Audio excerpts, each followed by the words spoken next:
Olá! A Associação Médico Espírita de São Paulo, conhecida como AME São Paulo, foi criada em 30 de março de 1968 por um pequeno grupo de médicos, entre eles a doutora Marlene Nobre, que, como sabemos, também foi a criadora e primeira apresentadora deste programa. E, portanto, a AME São Paulo está completando neste mês 50 anos de existência. E ao longo de todo esse tempo vem trabalhando ativamente na divulgação do paradigma espírita nos cuidados com a saúde humana. Nós vamos falar sobre este e outros assuntos importantes no programa de hoje. Bem-vindos ao Portal de Luz.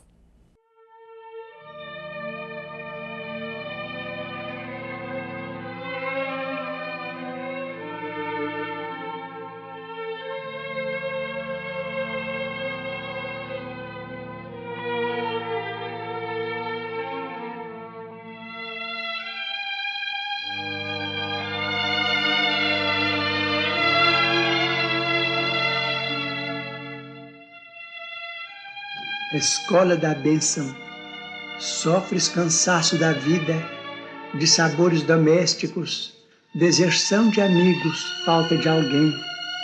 Por isso acordaste sem paciência, tentando esquecer. Procuraste espetáculos públicos que te não distraíram e usaste comprimidos repousantes que não te anestesiaram o coração. Entretanto, para teu reconforto, pelo menos uma vez por semana, sai de ti mesmo e busca na caridade a escola da bênção. Em cada compartimento aprenderás diversas lições ao contato daqueles que leem na cartilha das dores que desconheces. Surpreenderás o filme real da angústia no martírio silencioso dos que jazem num catre de espinhos sem se queixarem, e a emocionante novela das mães sozinhas que ofertam, gemendo, aos filhinhos renascentes a concha do próprio seio como prato de lágrimas. Fitarás homens tristes, suando penosamente por singela fatia de pão, como atletas perfeitos do sofrimento, e os que disputam valorosamente com os animais um lugar de repouso ao pé de ruínas em abandono. Observarás ainda mais os paralíticos que sonham com a alegria de se arrastarem, os que se vestem de chagas esfogueantes, suplicando um momento de alívio, os que choram mutilações trazidas do berço e os que vacilam, desorientados na noite total da loucura. Ver-te-ás então consolado, estendendo consolo, e ajustado a ti mesmo, volverás ao conforto da própria casa, murmurando feliz: obrigado, meu Deus.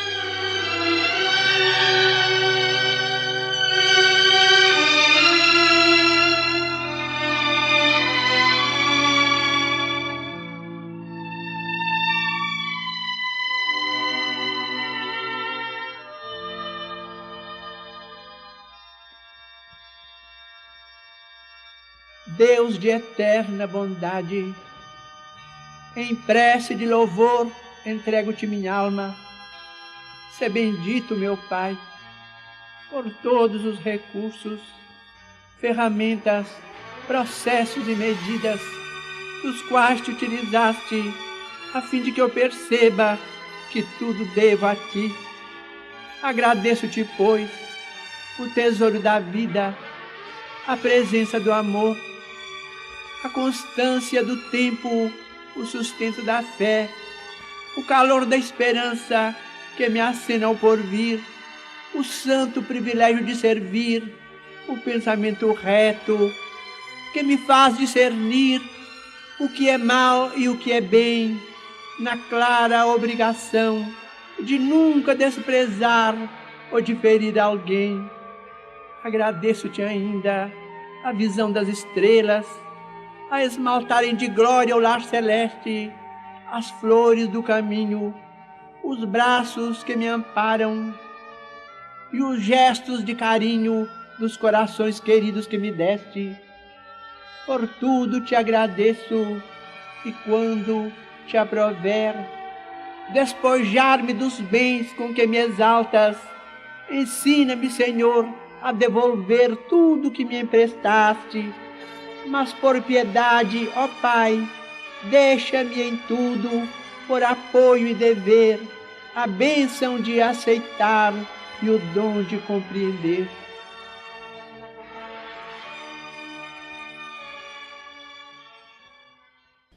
A Associação Médico Espírita de São Paulo foi criada no dia 30 de março de 1968 por um grupo de médicos, entre eles o Dr. Antônio Ferreira Filho, Wilson Ferreira de Melo, Luiz Monteiro de Barros, Eurico Branco Ribeiro, Ari Lex e as doutoras Maria Júlia Prieto Pérez e Marlene Nobre. A ideia já vinha há anos sendo acalentada por Monteiro de Barros. Em fevereiro de 67, ou seja, cerca de um ano antes da fundação oficial, ele fez uma exposição explicando a importância da iniciativa e que vinha recebendo a orientação dos espíritos por meio da mediunidade de Espartaco Guilardi. As mensagens psicografadas por Guilardi indicavam a necessidade da aplicação dos conhecimentos espíritas na ciência médica, para que fossem estabelecidas as bases da assistência médica do futuro. Por todo o ano de 67, aconteceram estudos e exposições, aliando a medicina e a doutrina espírita. E foi ainda organizada a primeira concentração de médicos espíritas, que aconteceu na cidade de Araras, em São Paulo, já em janeiro de 1968. Nesse encontro, ficou sedimentado o início da primeira entidade reunindo médicos espíritas no estado de São Paulo. Muitas mensagens vinham do plano espiritual, principalmente do Dr. Bezerra de Menezes e de Batuíra, contando a alegria dos espíritos e também os incentivos para a formação da entidade, que iria oferecer então um diferencial no tratamento ao doente, levando em consideração a terapêutica complementar espírita e tendo como base a lei de causa e efeito no processo reencarnatório. E então, no dia 30 de março de 1968, marca o surgimento oficial da Associação Médico Espírita de São Paulo. A sua fundação foi realizada na biblioteca do Hospital São Lucas, na capital paulista, e como base dos seus objetivos, a AME São Paulo firmou-se como uma organização científica, cultural, religiosa, beneficente e sem fins lucrativos, com o objetivo de aprofundar o estudo da doutrina espírita codificada por Kardec e de sua fenomenologia, tendo em vista suas relações, a integração e aplicação nos campos da filosofia, da religião e das ciências, mas principalmente da medicina. Nos anos seguintes, a AME começou o seu trabalho, que vem sendo feito até os dias de hoje, trazer ao conhecimento de profissionais de saúde e demais interessados, através de palestras, jornadas científicas e simpósios, as discussões sobre a sobrevivência da alma e os processos de adoecimento e de cura à luz do Espiritismo. Logo na primeira década de funcionamento da AME, eventos contaram com a presença de convidados internacionais, como o professor indiano Emendra Banerjee e o médico americano Ian Stevenson, ambos reconhecidos no mundo todo por suas pesquisas sobre reencarnação. E depois do exemplo trazido pela entidade, foram então surgindo outras AMEs por todas as regiões do Brasil. Hoje elas somam mais de 60. Em 95 foi criada a AME Brasil, com o intuito de agregar todas as AMEs existentes. E posteriormente esse ideal venceu fronteiras com a fundação da AME Internacional, em 1999, que tem realizado eventos e estimulado a fundação de outras instituições com os mesmos interesses em vários países das Américas e da Europa. Uma figura fundamental na evolução do ideal médico-espírita foi a doutora Marlene Nobre, que se manteve como um pilar desse movimento até a sua desencarnação em janeiro de 2015. Desde a fundação da AME Brasil, Marlene foi a presidente da instituição e a idealizadora da AME Internacional. E para celebrar os 50 anos da AME São Paulo, serão realizados alguns eventos, Teremos uma cerimônia neste mês, aberta apenas para convidados, e em agosto acontecerá um congresso na capital paulista que irá mostrar a interligação entre o passado e o presente, construindo pontes para a medicina do futuro. As palestras abordarão a fundamentação teórica e científica do paradigma espiritual, da integração espírito, perispírito e corpo físico, e da terapia complementar espírita aliada à prática clínica convencional. A ocasião também será aproveitada para aprofundar a discussão sobre temas atuais, como os dilemas bioéticos do século XXI. O Dr. Marcelo Saad, atual presidente da AME São Paulo, falou na última edição do nosso jornal Folha Espírita sobre o aniversário da instituição. Segundo ele, desde que o Espiritismo chegou ao Brasil, sempre houve uma nítida relação entre a doutrina e os cuidados com a saúde. E, de fato, nós sabemos que muitas pessoas sempre buscaram o Espiritismo por problemas de saúde física e mental. E essa busca por ajuda, pela cura, que já era um fato dentro dos centros espíritas, justamente inspirou aquele grupo de médicos, há 50 anos atrás, a criar a AME São Paulo. E, desde então, a entidade vem divulgando o ideal médico espírita para contribuir para as mudanças no paradigma das ciências da saúde. Para as atividades que vêm sendo desenvolvidas, o Dr. Saad salienta o tripé ensino, pesquisa e assistência, que é um modelo compreensível pela comunidade científica. Entretanto, ao longo dos anos, as atividades da AME São Paulo foram se expandindo desde 1980. E a AME abraça também outras classes de profissionais interessados na área da saúde. Por exemplo, em 2016, o Núcleo de Medicina Veterinária e Espiritualidade da AME São Paulo teve participação na decisão do Supremo Tribunal Federal proibindo a prática da vaquejada, que envolve maus tratos e crueldade com os animais, com a apresentação de um parecer técnico redigido pela professora e palestrante espírita doutora Irvênia Prada. Como disse o Dr. Saad, a AME São Paulo foi fundada por aquele pequeno grupo de médicos que naquela época não poderia prever até onde chegaria a extensão do seu ideal. A mensagem que essa experiência de sucesso traz é de motivação e esperança para todos aqueles que acreditam na possibilidade da integração plena entre ciência e religião. Parabéns a todos os integrantes que fizeram e ainda fazem parte da AME São Paulo. E para quem se interessar em saber mais sobre a entidade e as suas realizações, basta acessar o site www.amesaopaulo.org.br. A Creche Lar do Alvorecer é uma entidade assistencial mantida pelo Grupo Espírita Caibar Schutel.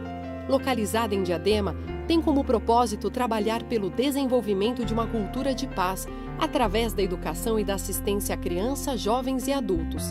São 250 crianças atendidas diariamente. Conheça nossas atividades e colabore conosco pelo ideal de um mundo melhor. www.lardoalvorecer.org.br. O jornal Folha Espírita, fundado em 18 de abril de 1974, se dedica à divulgação da doutrina espírita. Saiba mais sobre assuntos atuais com o enfoque do espiritismo, além de entrevistas e artigos de diversos colunistas. Você pode escolher na versão digital ou impressa. Acesse e faça sua assinatura. www.folhaespirita.com.br. Vamos agora chamar a nossa amiga Sandra Marinho, que vai nos trazer as suas reflexões no quadro Educa a Tua Alma. Já ouviram alguém falar, minha vida está ao inferno? Aquele lugar é o próprio inferno. Isto está ao inferno. E por aí vai. Usamos a palavra inferno para demonstrar uma situação ruim, de desconforto, de anarquia e outros atributos negativos. Eu, particularmente, não gosto de ouvir alguém falando assim. Acredito que reforçar o aspecto negativo das coisas, das situações, e o que começa como um simples desabafo de quem diz, pode agravar ainda mais os prejuízos ocasionados pela situação em foco. Já pensaram que no bojo do significado da palavra inferno está presente o desamor, ou melhor, a ausência de amor, principalmente de amor ao próximo? Desafio vocês a encontrarem uma situação que seja a qual poderíamos atribuir o adjetivo inferno que não tenha sido provocada pelo egoísmo, pelo orgulho, pela inveja, pelo ciúme, pelo rancor, pelo ódio, enfim, todos os sentimentos antagonistas do amor. Pensaram? Não vou encontrar mesmo. Tem uma historinha de autoria desconhecida, mas bastante elucidativa, que conta que um jovem discípulo curioso sobre os mistérios divinos fez a seguinte pergunta ao seu mestre: Mestre, em alguma das tuas visões já pudeste perceber qual a diferença entre céu e inferno? O mestre respondeu: ela é muito pequena e, contudo, com grandes consequências. Certa vez vi um grande monte de arroz cozido e preparado como alimento. Ao redor dele, muitos homens, quase a morrer de fome. Não podiam aproximar-se do monte de arroz, mas possuíam longos palitos de 2 a 3 metros de comprimento. Apanhavam o arroz, mas não conseguiam levá-lo à própria boca, porque os palitos em suas mãos eram muito longos. Assim, famintos e moribundos, embora juntos, solitários permaneciam, curtindo uma fome eterna diante de uma fartura inesgotável. Isso era o inferno. Logo em seguida, vi outro monte grande de arroz cozido e preparado como alimento. Ao redor dele, muitos homens famintos, mas cheios de vitalidade.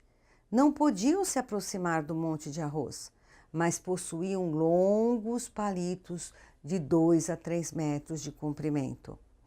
Apanhavam o arroz, mas não conseguiam levá-lo à própria boca, porque os palitos em suas mãos eram muito longos. Mas, com os seus longos palitos, ao invés de levá-los à sua própria boca, serviam uns aos outros e assim matavam a sua fome insaciável.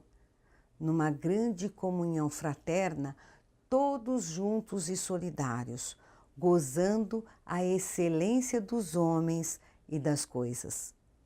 Isso era o céu. Esta parábola, sem dúvida, gente, representa as duas situações, o que nos faz concluir que céu e inferno não são lugares e nem situações, são antes de tudo a forma como vemos as coisas ao nosso redor. Os nossos sentimentos em relação ao que nos acontece resulta no que predomina o nosso ser naquele momento, do estágio evolutivo em que nos situamos. E, infelizmente, enxergamos os fatos e situações com a ótica do egoísmo, do medo, da acidez em nosso julgamento. Quando presenciamos, por exemplo, cenas chocantes dos nossos irmãos dependentes químicos em comunidades degradantes como a Cracolândia, podemos simplesmente achar que ali é o inferno. Mas se pensarmos bem, o inferno não é o lugar no qual se amontoam, e sim o que se passa no íntimo de cada um daqueles espíritos presos àqueles corpos carcomidos pelas drogas.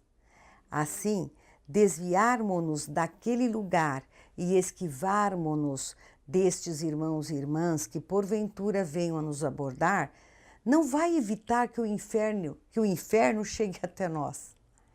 Podemos sim passar por eles ou assistirmos documentários com matérias que mostram esses lugares tão tristes e enxergando ali sim um lugar nada bonito, cheio de irmãos que precisam de preces, de recolhimento e tratamento.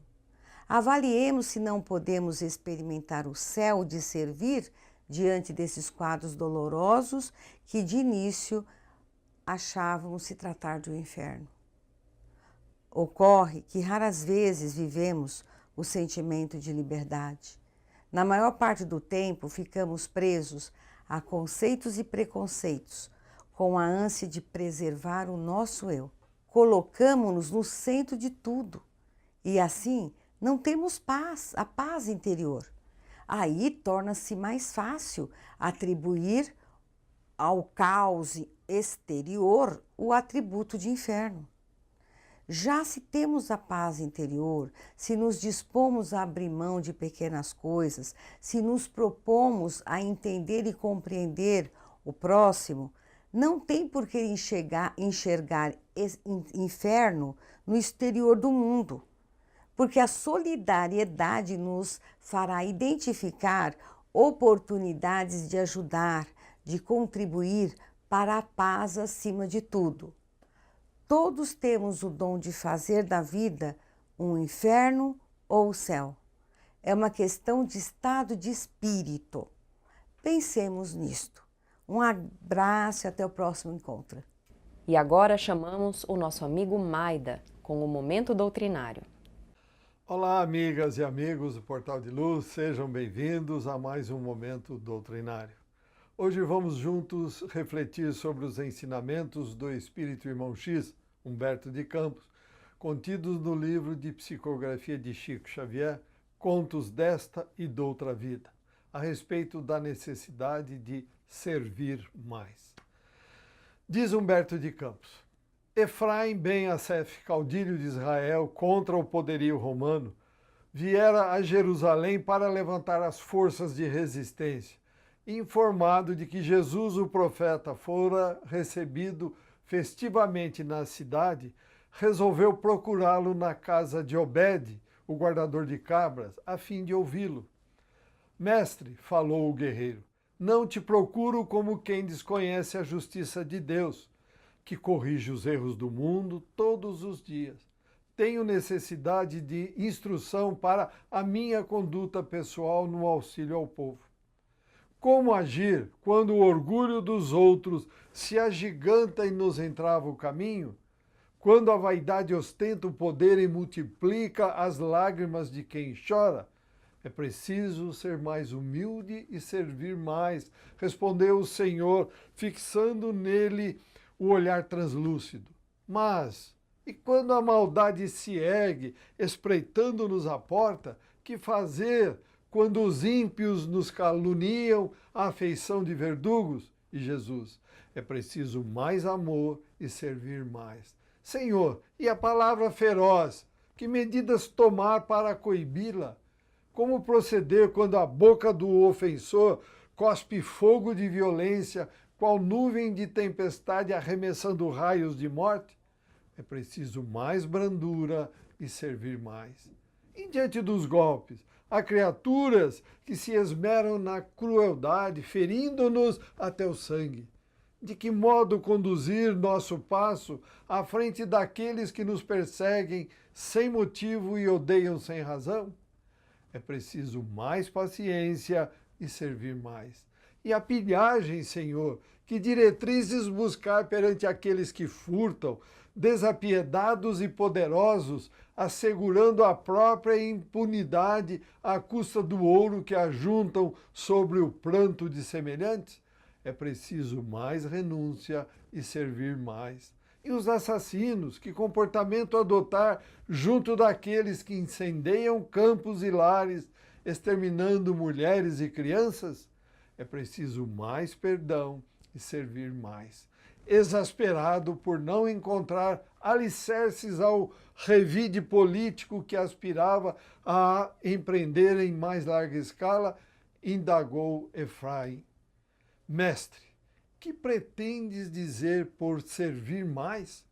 Jesus afagou uma das crianças que o procuravam e replicou sem afetação: convencidos de que a justiça de Deus está regendo a vida, a nossa obrigação no mundo íntimo é viver retamente na prática do bem, com a certeza de que a lei cuidará de todos. Não temos, desse modo, outro caminho mais alto senão servir ao bem dos semelhantes sempre mais. O chefe israelita, manifestando imenso desprezo, abandonou a pequena sala sem despedir-se.